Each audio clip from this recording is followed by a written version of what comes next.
také rozporné a protirečenia, ako v tom projekte sú. To znamená, že v tej personálnej oblasti sa očakávajú úspory, ale samozrejme, ak by to išlo na účet kvality alebo na úkor kvality, tak by sa to vrátilo vlastne v tom, že treba podiel reklamy, ktorý tam vyčísluje ako zdroj príjmu, tak vlastne by sa neobnovil, alebo príjem z reklamy by nebol a spätne by sa to vrátilo v tom, že tá televízia by mohla upadať.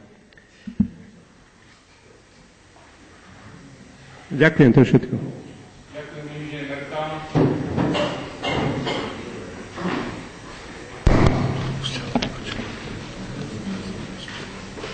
Ďakujem za slovo. Ja by som sa rád vyjadril k 3 veciam pri tomto projekte. Ja by som chcel upozorniť kolegov, aj keď verím, že väčšina z nás si to všimla, že to finančné zabezpečenie sa zaväzuje spraviť tá spoločnosť, ktorá sa uchádza o náš súhlas a o to, aby mesto podpísalo zmluvu budúcej a tam vlastne tým sa minimalizujú rizika a nároky na finančné plnenie zo strany mesta. Ďalej by som sa chcel dotknúť v 2. bode svojho vystúpenia toho uznesenia. Naozaj môže, návrhu na uznesenie naozaj v prvej chvíli môže znieť aj až trošku zavádzajú, lebo schvaľuje zriadenie televízneho štúdia.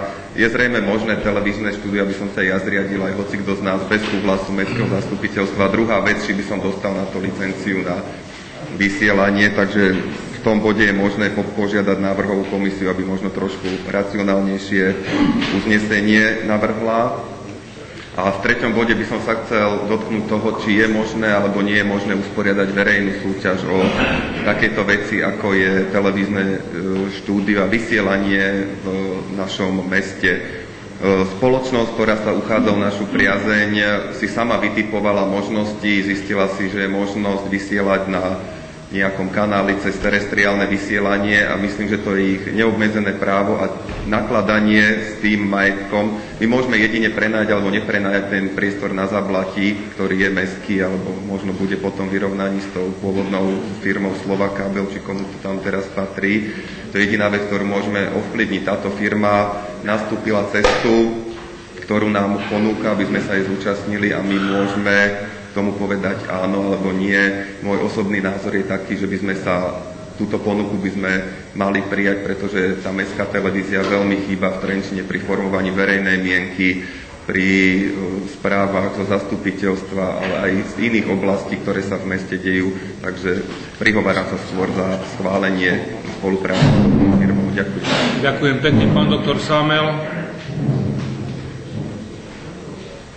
Vážený pán primátor, vážený prítomný, prakticky všetkého, čo som chcel povedať, sa dotkol teraz môj predrečník, ale aj tak si neodpustím ešte raz, ako som to pochopil ja, aj keď som v tejto oblasti laik na predchádzajúcom rokovaní na rade a podobne.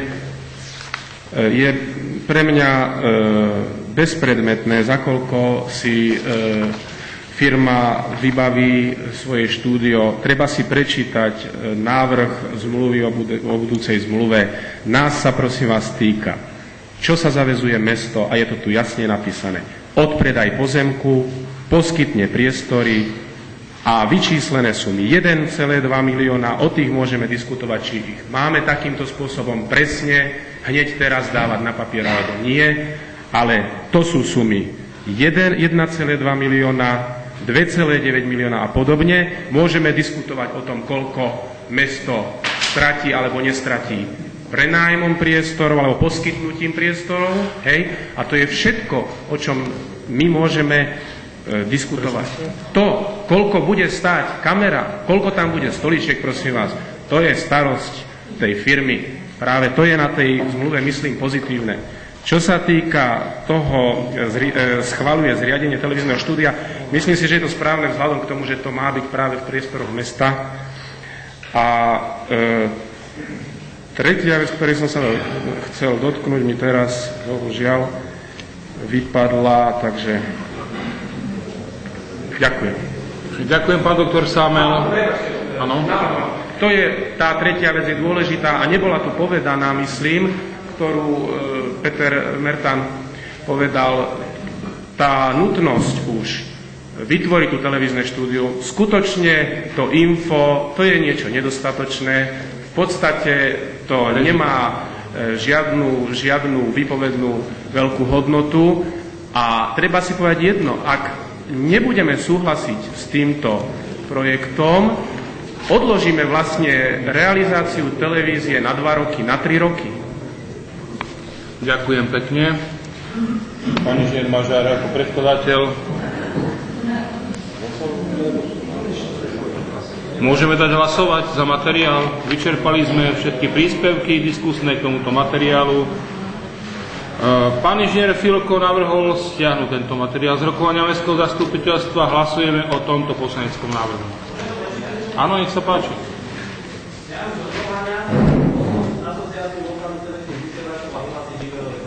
Áno. Voľné znenie. Odporúčam hlasovať, pretože je to poslanecký návrh.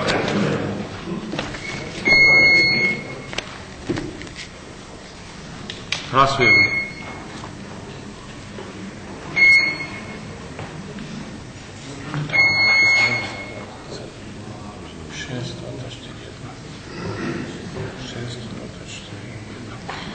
Pán inžinier Jakubík, ďalší poslanecký návrh, zobrať na vedomie a predložiť.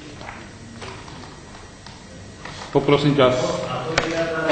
Asociáciu lokálnych televíznych vysielaní o vypracovanie ďalšej ponuky podľa našeho zadania. Ďakujem. Poprosím zapísať ďalší poslanecký návrh. Hlasujeme.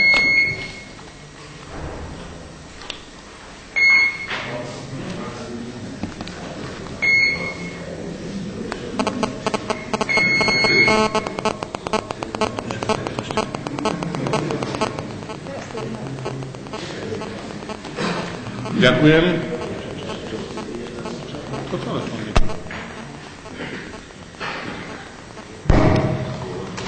Pôvodný návrh, ktorý je uvedený na materiáli, ktorý bol predložený na rokovanie mestského zastupiteľstva. Hlasujeme.